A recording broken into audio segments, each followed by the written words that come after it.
This is the European edition of Breaking Banks, the world's #1 fintech podcast and radio show. We bring you the European unicorns, startups, founders, regulators, and leaders innovating the rapidly evolving fintech scene today. A truly localized podcast with both English and local language content, with some of the world's most well-known hosts and influencers in the fintech sector globally. Join us every week as we explore what makes the European Union a phenomenal proving ground for many of the fastest growing fintech players in the world today. Okay, let's roll.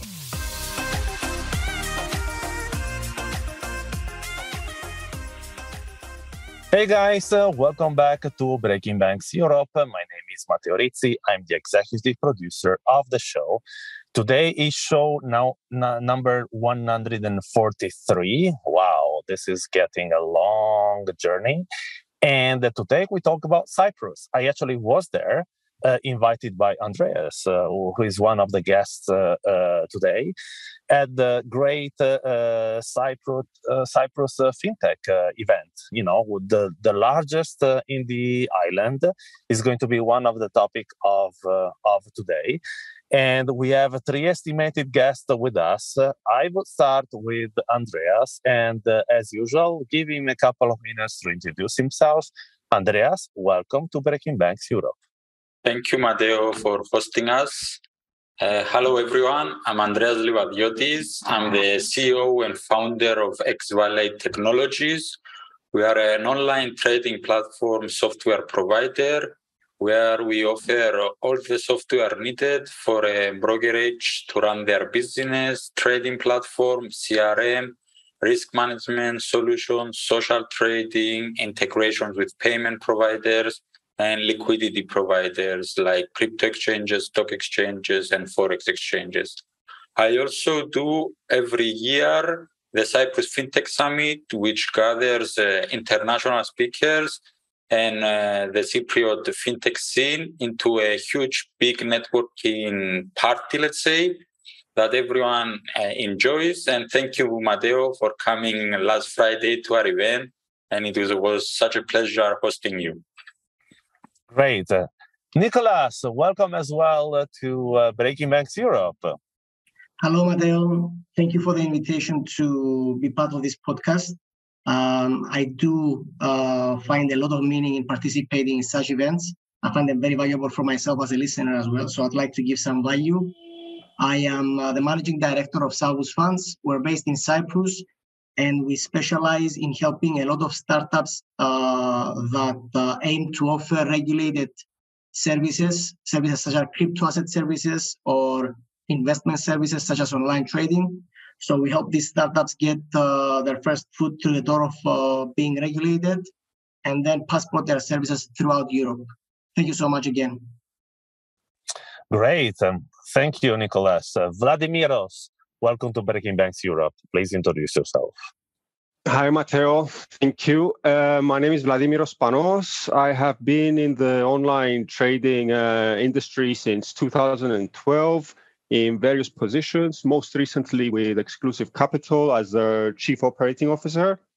And before that, I actually worked with Andreas with xvalley Technologies. So you can say I've also been part of the startup ecosystem since 2014 with Andreas. Right now, I'm more of a fintech enthusiast, looking at various technologies coming around. As Nikolas said, also with regulation, I always find it fascinating to see how these companies navigate the regulatory landscape. And yes, that's it. Great, Vladimiros. Thank you. So guys, let's make this talk a little bit provocative and interesting as of now. You know who is missing in this show? A bank. And it's not because we didn't try it, it's just that, apparently there were not many bankers, in the show. And I invite them to join next year because the show was amazing. And I'm talking about the Cyprus FinTech Summit. I would, and it looks like the true engines of the ecosystems are the entrepreneurs, the investors, the regulators, the bureau of the lawyers. So the ones that are sort of trying to make Cyprus, which is an incredible ecosystem in terms of how diverse it is, how different cultures, but as well as a strong entrepreneurship culture and presence. And it's not a coincidence that there is a huge crypto community in the island. So my first question straight to Andreas is, where are the banks in the ecosystems?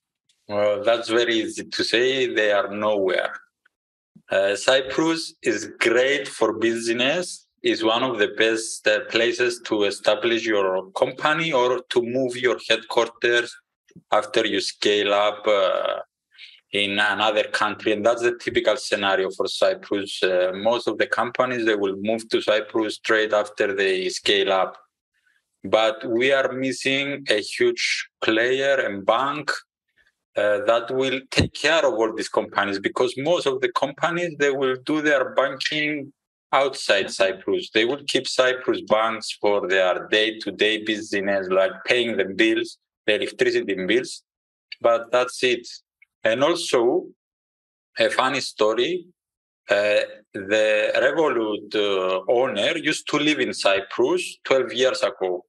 And the inception of Revolut, and his dream was to create Revolut in Cyprus. But after a couple of months and realizing that this is impossible, he moved to UK. But 12 years later, he's back in Cyprus, and we hope to keep him the second time. Are you talking about my friend Nikolai? Yes. Hey, hi, Nikolai. This is a cheers for you. We're waiting for you at Breaking Banks. Nikolai and I go back almost a decade ago, back when I started my career as an investor. So, Nikolas, and all of a sudden I realized that you and I bumped into each other, during the show, because now all of a sudden your face looks familiar, but you had sunglasses. That's why I am that guy. Yes. Exactly. That's why it took a little bit before recognizing you. So, what's your reaction? And of course, we need the financial institution, especially because if you are in the business of getting non-regulated business, under regulation, of course, the importance of the big players, right? But how come that are not yet that present? And what do you think is the right a path, to involve them? So I'm partly in agreement with Andreas, but because I see, first of all, I like your characterization of a few stakeholders like the entrepreneurs, the investors, and the banks as the machines of any ecosystem, and in particular this one. I like that characterization. I do agree with Andreas in partly saying that the banks do not claim their spot on the table so far. But this is not because of a conscious strategic decision not to invest or emphasize in becoming a major participant in helping this grow, but because they have their own challenges, which are a few and have to do with the size of the island, a crisis we had 10 years ago, AML challenges, and all these things. But myself being by design an optimist, what I see is that, and that's the beauty with capitalism, is that they have been sorting out their own internal issues, and they have every incentive, that being incentive for profit primarily, to step up their game and claim their spot on the table. So yes, at the moment, they're not active in contributing to accelerate or facilitate all these, and there are many, and an immense array of business model of different startups, different fintechs on the island.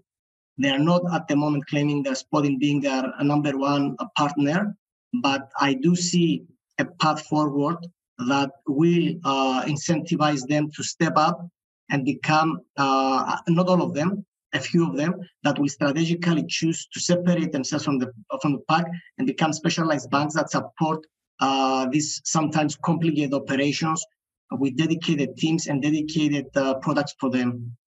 Super interesting, Nikolas. Thank you. And, I was actually thinking that if I try to compare, the Cyprus ecosystem with other ecosystems especially in Europe, and I'm thinking of, the obvious, one could think that the obvious comparison could be Malta, right? But just because they're both islands, right? And because they have like an autonomous sort of a very strong financial systems, because a lot of, in the case of Malta, like betting companies have chosen that particular like a regulation system to be hosted within.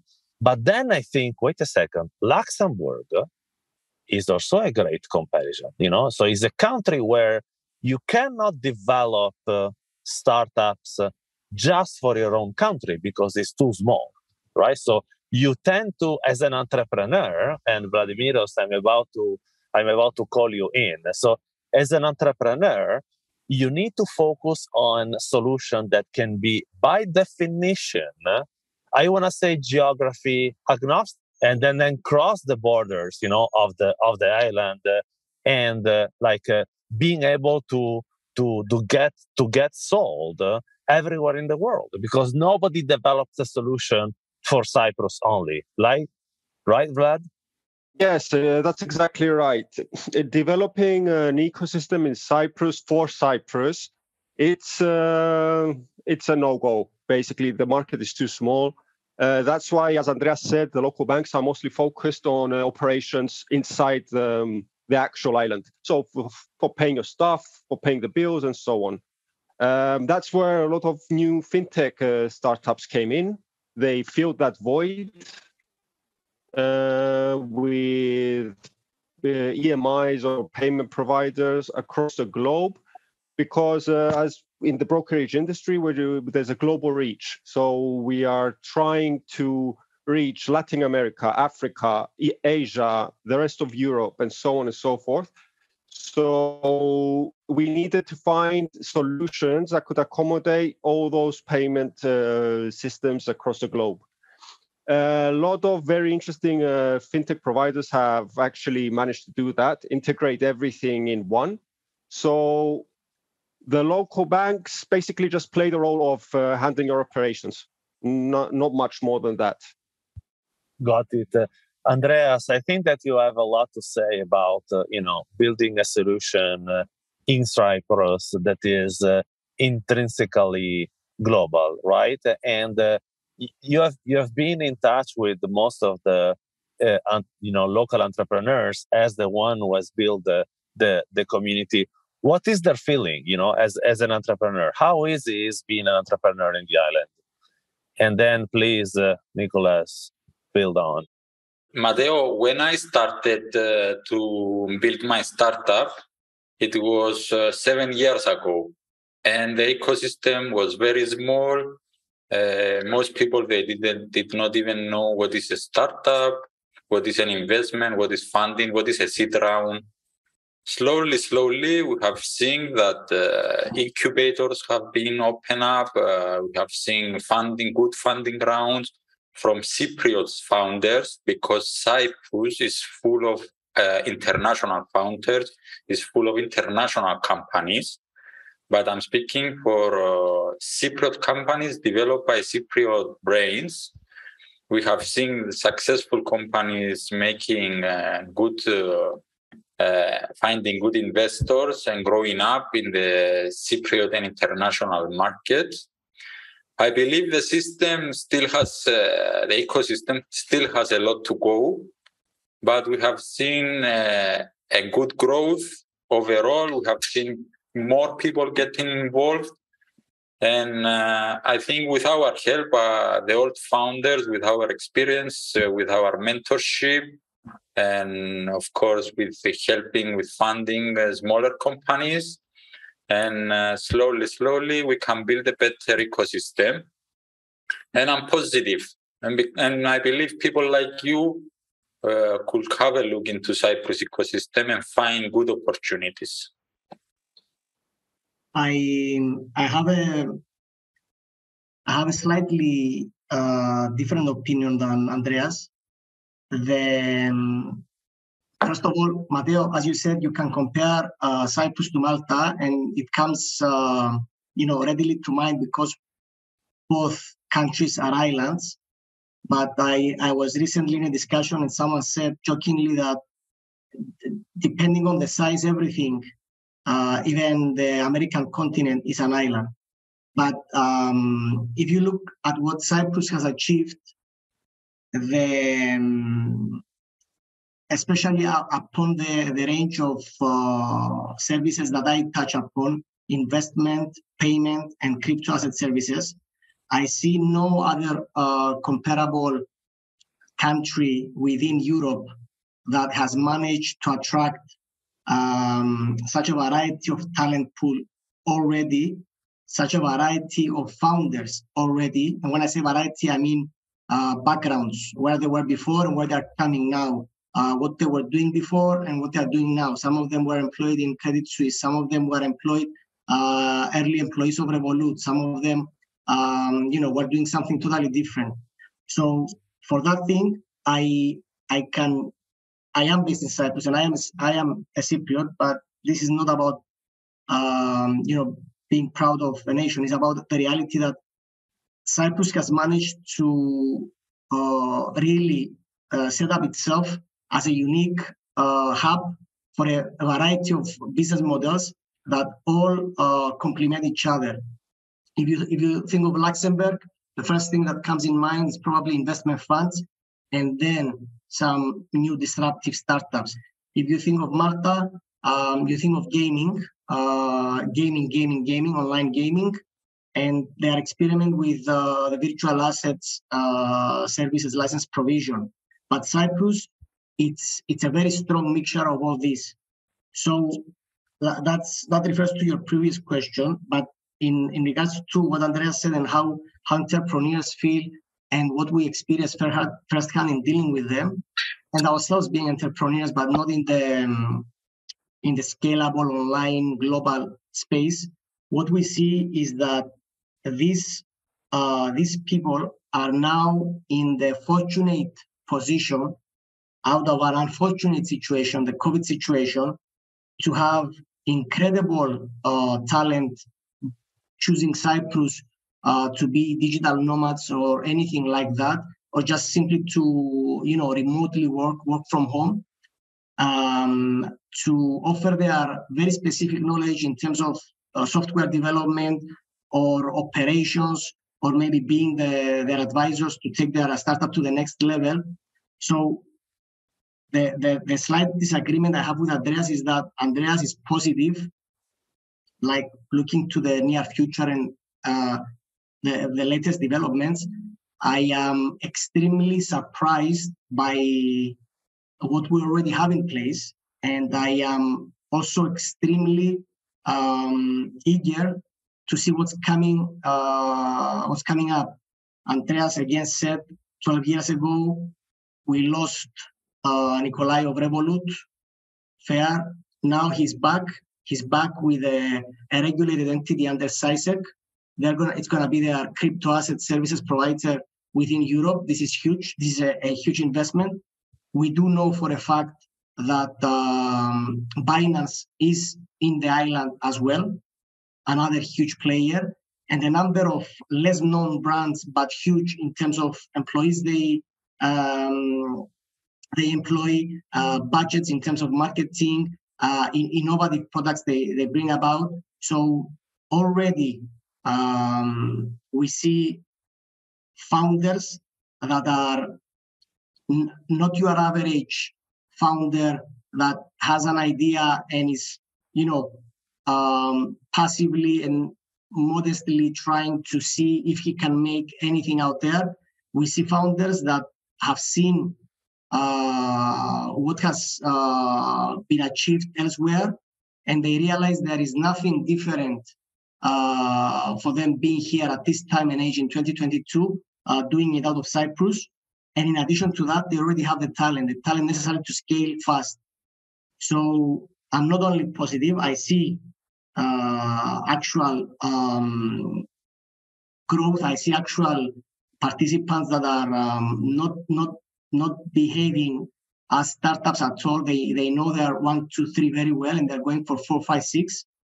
So I believe we should start talking about Cyprus as not established in terms of how you compare to Tel Aviv, which is next door, but a very, very serious contender to be in the top 10 ecosystems at the world at the very moment. It's super interesting, Nikolas, what you were saying, because you keep saying the word talent. And I think this is where, this is one of the battles that Cyprus should fight, in my opinion. For different reasons. Don't forget the fact that there are guys, I live in Lisbon, and Lisbon has done of the digital nomads, of the fact of, hey, developers come work in the sun. Guess where Revolut has put and many other financial institutions have put their a development headquarters. So this policy of attract talent and further develop the existing one, I think it would be, and it is, a very smart way of enhancing and promoting the Cyprus ecosystem. I wonder, though, whether the marketing to do this is enough, because the fact that thank you, Andreas, for being the ideator and the engine of it. But I think that the fact that the not many people know much outside maybe of the crypto enthusiast, about the possibilities that the Cyprus ecosystem can bring. And this is how I propose to kick off the second part of the show. We will start by talking about the talent ecosystem and what do we collectively think the island should do to make it stronger. For now, stay with us and we go on a short break. Do you want to be part of Breaking Banks Europe? Reach out and learn more about the opportunity to be featured in one of our shows. With over 1.6 million listeners and counting, Breaking Banks Europe is bound to become the place to advance critical dialogue in Europe and the UK fintech scene.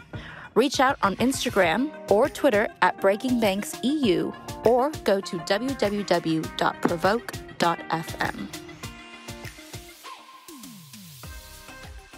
Hey guys, welcome back to episode 143. We talk about the Cyprus ecosystem zoom in with Andreas, Nikolas, and Vladimiros. So, Vladimiros, we ended up the first part of the show where Nikolas was talking, rightly so, about what I would call the talent battle, right? So the fact that there are undoubtedly, maybe more specifically so in the crypto digital assets space, but there are a lot of talents in the island. And the fact that, there could be an opportunity to promote Cyprus as, I want to say, the new paradise for digital nomads, okay? That, thanks, but no thanks to COVID, of course, the shift in the way people work, especially in something that is completely relatable, right, to our business, has now taken a new dimension. Don't you think this would be a great opportunity, Vlad? It is a great opportunity, and it's actually an opportunity that's being materialized right now. We see many companies relocating their offices. We see many software developers moving here. The government has been very kind to these initiatives in terms of tax benefits and tax incentives. But But again, the only problem we have, the big elephant in the room, are the banks. Banks are not as willing to accommodate certain parts of the industry or of any industry, like, for example, gambling or these kind of industries which are considered high risk. And Nikolas will know better about this. But we see that the banks, again, are a big issue. They're not as accommodative as they should have been. They need to step up to keep up with the fast pace that everything else, the tax incentives and the whole environment has contributed to these companies. But then, guys, there is something that really makes me ask the question. So there is one friend of the banks that technically is also the best friend of startups when they row in the same direction, which is the regulator, right? So, banks are in general listening to what the central bank is saying, and they must have seen what has happened in other ecosystems and figuring out that whenever the regulator becomes, I want to say, startup friendly or even fintech friendly, we have been consulting to a couple of fintech regulations in emerging markets, even in like small markets like Mozambique. And the effect on the ecosystem was immediate. Now, the challenge, of course, is that if you talk about like digital assets and crypto and blockchain startups, the regulator might be not super aware or technologically aware as well. But I almost want to ask you guys, are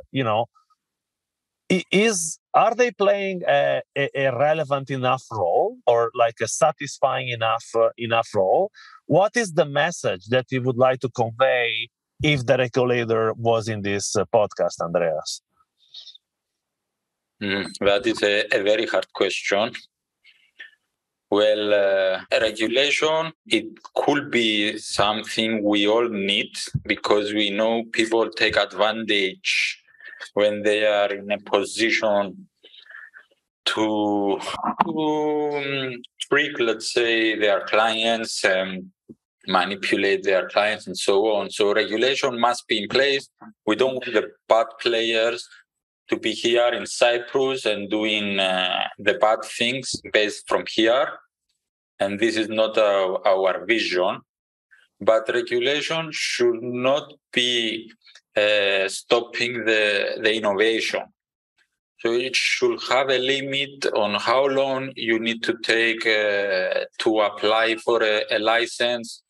It should be something like, for that, I think Nikolas is better to answer because I don't have much experience with the regulators. But what I see around me is people who want to innovate. They want to operate from Cyprus. Their huge delay is regulation and banking. Andrea, thank you for the pass. Maybe I have pulled the discussion towards the regulated services space.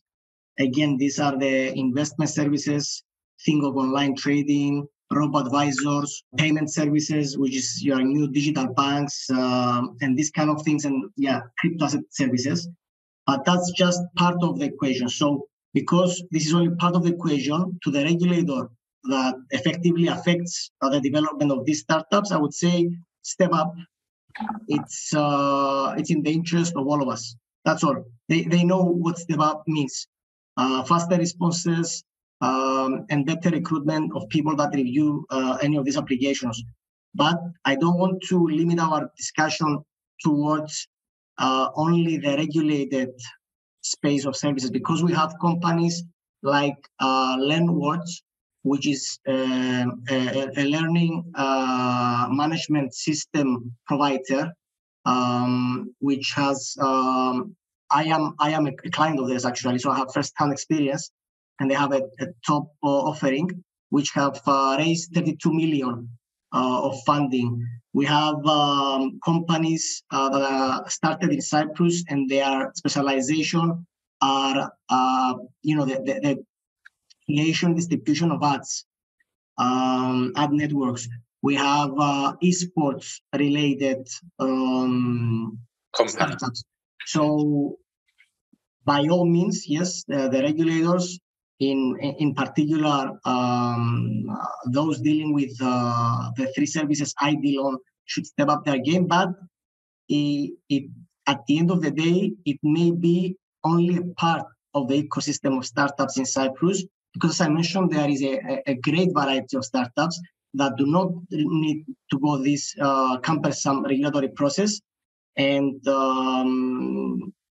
they just, flourish simply by being able to scale. Now, in regards to talent, because Mateo, you mentioned that's something you find interesting, and the question about how Cyprus could market itself better to attract this talent. To be honest, what we are seeing now on the island is that we are unfortunately benefiting from an unfortunate situation. The geopolitical situation in Ukraine, and the thank you but not thank you, the way you put it about COVID, is somehow making people come to Cyprus either for safety, either for stability, either for the sun and the sea, but also because they get on the internet and they check for companies like, in our space, Xness, who gives everyone a Mini Cooper once they get hired, or Brain Rocket, who is, if you go on their homepage, they are, although they are a software development company, their homepage is dedicated to relocating people to Cyprus for them becoming part of their team. So, a recap, I am coming from the regulated services space. I am very excited about that, but the discussion, it's broader than this, and it includes startups in the esports category, in the advertising ad tech, in the learning systems category, and then of course the very big players, online trading and crypto services. Actually, there is one pillar of the ecosystem that we have not talked about just yet, and I think is worth exploring a little bit. How are the specificities, of the Cyprus ecosystem, which is the investment pillar, the investors pillar, better said, because what I could imagine is that there are a bunch of former exit entrepreneurs that are, coming back, like the Cyprus diaspora, usually in rather small ecosystem. That is how the very small startups are seeded. But then if we're talking about like a B2B software startups, typically, or around a $30 million round, like the one you mentioned, Nikolas, then I think that being visible to a larger VC market, especially because we just said that we are not waiting for the banks to go funding the startups, is absolutely necessary.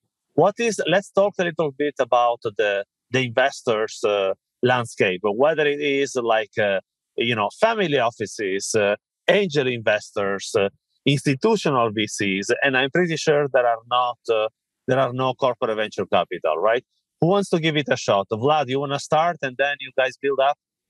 Yeah, sure. The investment capital aspect of the fintech ecosystem it's unorganized. I think that's the correct word to say. It's unorganized. There is, let's say, someone wants to start up a new fintech company. They have a great idea. How do you start? There's only 2-3 places you can go to for advice, such as a few incubators, which are not at the level of incubators in London or San Francisco, let's say.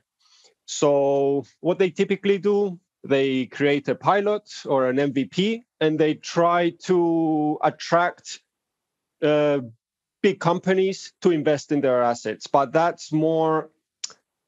There's no organization in the actual space where someone can showcase their product. And that's an issue that has to be addressed at some point because there are very smart people in Cyprus. They are building excellent products, but they just cannot get to market. Vlad, I saw recently an interview by the guys that founded Crowdbase. I think you're aware of them. And that's one of the things that the crowdfunding, their crowdfunding platform. It's one of the things that I would expect will instigate more people to use, this kind of stages to present whatever they are building and source funding. Of course, it's not enough, but it's one example of a startup itself arising to fill the gap where something at the moment is not being provided. So this crowdsourcing initiative by these guys, it's legit, and hopefully it's going to get some traction. But let me tell you a story. I was recently invited in a hotel in Limassol, and I was, among others, presented a series of 5 or 6 startups from all over the world.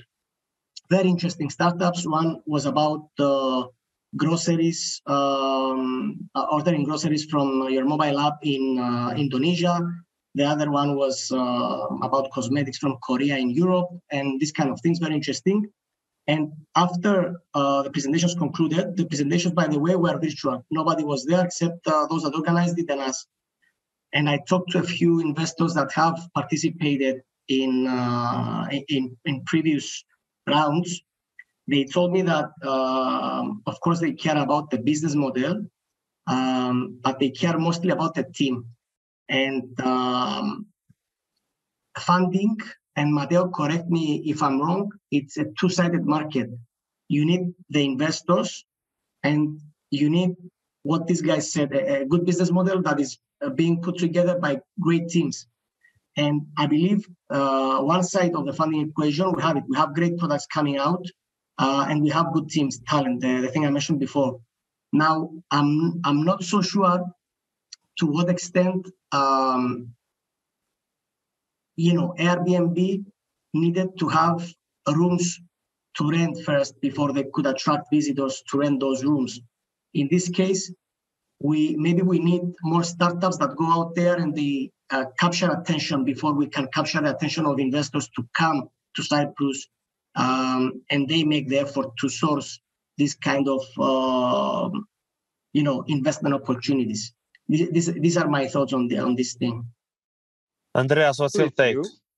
I agree with Nikolas that this is the case, but I would like to point out that Cyprus will help you to develop your startup, and you will find a lot of talented people to hire, and there is a lot of governmental plans for you to hire people from outside Cyprus.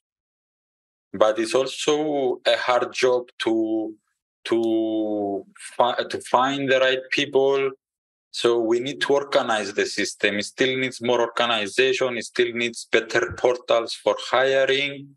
And it still needs a lot of help from the government and the new Ministry of Research and Innovation, Mr. Kokinos, the minister.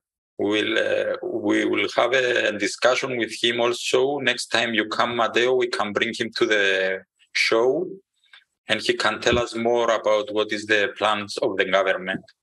But Andreas, you and I, talked about, let's make a startup challenge in Cyprus, okay?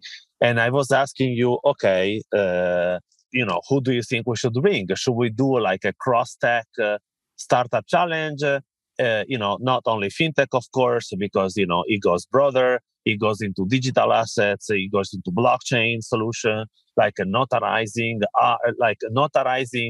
art transaction. You name it. That's fine. But my question is, if we do something like this, do you think investors will come? And do you think there is enough? It is true, Nikolas, that Airbnb didn't have a lot of rooms before they get to the first investment. I agree. Nevertheless, when they raised the first money, the seed of Airbnb investors were like previously successful entrepreneurs who gave enough money on their own pocket to make a POC and to believe in the things, and LinkedIn was the same, but we're talking about Silicon Valley. Silicon Valley, you walk 2 meters, you find an exit millionaire, which I'm sure is not the same in Cyprus, as not in many. Not exactly other... the same. Exactly. So if that is the case, and the network is disorganized, what can they do to make it better? Well, exactly what you said. The competition will bring attention. The competition will bring investors. We will invite people from Europe, from Dubai, from San Francisco. We will bring the Cypriot. We will find every VC, every incubator in Cyprus, and we will bring everyone to the competition. And these kind of things, they will grow the Cyprus ecosystem, of course. Matteo, in your speech in the Cyprus FinTech Summit, I think you mentioned Africa as a place where you have or are investing, correct? Yes, indeed. How did you end up in identifying or in sourcing investment opportunities in that part of the world? Well, the thing is that when you are in a position of, even with a little bit of money, the difference between Africa and Cyprus is that in Africa, with $20,000, you can already put a company in a position to do an MVP, hire the first, 2 or 3 people, and they will have 6 months runway. In Cyprus, with $20,000, you can't even pay the lawyer to build a company. Correct. That's the difference, right? So now, let's put aside for a second, it would be extreme to compare, Senegal and Cyprus is extreme, right? But there is one thing in common, and is all these ecosystems that are too small to thrive by themselves. So what they do is that they build a catalyst of investor, catalyst of startups, ecosystem catalyst, the FinTech Association, or the Startup Association, if FinTech Association is too small. My question was, with all these crypto millionaires that for sure, they either pass by, have their headquarters, have their teams, is there even like a Cyprus angel list, or some way to say, okay, guys, we will do the scouting work for you, but you guys need to be, our first eye, our first extended friend and family capital, Is that even possible, or am I just dreaming? Yes, Matteo, there is one angel group of 15 successful businessmen in Nicosia who do exactly that. Andrea, what about, I'm aware of the network you're mentioning, but what about other platforms like Cyprus Seeds and Crowdbase, Equity Angel? We can find a project and we publish it on a crowdfunding platform, as you mentioned, and we can also get the seed, a good seed from the public, and so it's more interesting to people to be using that service. Let's say. I think that the magic formula, guys, here is find the 2 or 3 axes of development that will make. That are making the Cyprus ecosystem unique. There are, given like how much money is now going into Web3 and metaverse and blockchain-based options that are blockchain-based solutions that are broader than financial services. once you get the 2 or 3 verticals you want to get specialized in, then you got the incredible weapon of, Cyprus as an attractive like environment to work for, like as a remote workforce. And then the only thing you need is instead of fighting 50 different battles with 50 different armies by itself, try to make a unified front. I mean, in this case, I always say that this is what Luxembourg successfully did, right? So they had, and I know it for a fact because with FinTech Stage back in 2015, we accompanied them. We did the first, the large international FinTech event there. And a couple of years later, they didn't need us anymore, rightly so, but it was a unified work of the government, the investors, the startup ecosystem, the banks, the regulator, all together, because otherwise it becomes, a lot of energy for not a lot of results, unfortunately. Yes, I totally agree. It should be a unified effort, which is currently missing from Cyprus, and it's very obviously successfully in Tel Aviv and Israel. Vladimir, please go ahead. I agree with you guys, but I also believe you need a few success stories, like a few examples. For example, if Revolut started in Cyprus, people would pay attention to Cyprus. Angel investors will be coming to Cyprus to find the next big thing. We don't have those few examples that to say, hey, you know what? If you come to Cyprus, there are a lot of opportunities. Or maybe we have them and we don't promote them well enough. Exactly. And private initiatives are, what is needed to showcase this. You need enthusiasts like Andreas, like yourself, like myself, to take an initiative and start promoting this. Exactly correct. I think Nikolas is to the spot. We need the people, we need the right team, and we need to find the good projects like Vladimir has mentioned, the exceptional projects that they started from Cyprus and they grow up and they become the stars of Cyprus. One thing is for sure, guys, is that, Breaking Banks Europe and myself, will be by your side. The moment, because I know it will come next year or even earlier, if that's the case, the moment you guys will decide to put the energy and gather once more the whole ecosystem to a joint effort, we will be there to talk about it and to help you attract speakers, and even the Greek-speaking diaspora that we already invited through LinkedIn. And I don't know if you guys figured out, but they all responded already. Yes, it was very nice. Thank you, Madeo. Guys, thank you very much. We are arriving at the end of the show. Thank you very much for being honest, because it is not easy to sort of show the reality of an ecosystem that is in the process of becoming, right? And but we really wanted to give visibility to a great effort and to an ecosystem that is looking for its identity, is very close to get it, and is only missing a little bit of, in my humble opinion, for having seen similar effort in other parts of the world. It just needs some structuring, and also people like you guys willing to put the effort. Andreas, Nikolas, Vladi, thank you very much for being with us today. Just one sentence where people can find you, maybe your website or on LinkedIn or on Twitter, so people can know how to reach you. Andreas? I'm mostly online on LinkedIn as by my name, Andreas Livadiotis. That's the easiest way. Great. Nikolas?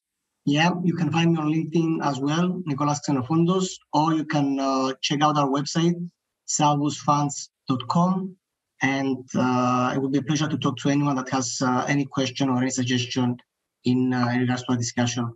Thank you, Madeo. Great. Vladimiros.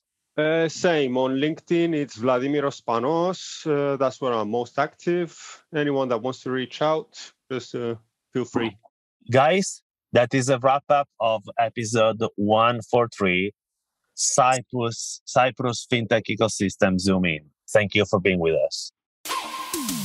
Thanks for listening to Breaking Banks Europe, a Provoke Media podcast in cooperation with FinTech Stage. Don't forget to tweet us out, shout out, or post to the team at Breaking Banks EU on Twitter. If there's something or someone you'd like to hear on our cast, let us know. See you next week on Breaking Banks Europe.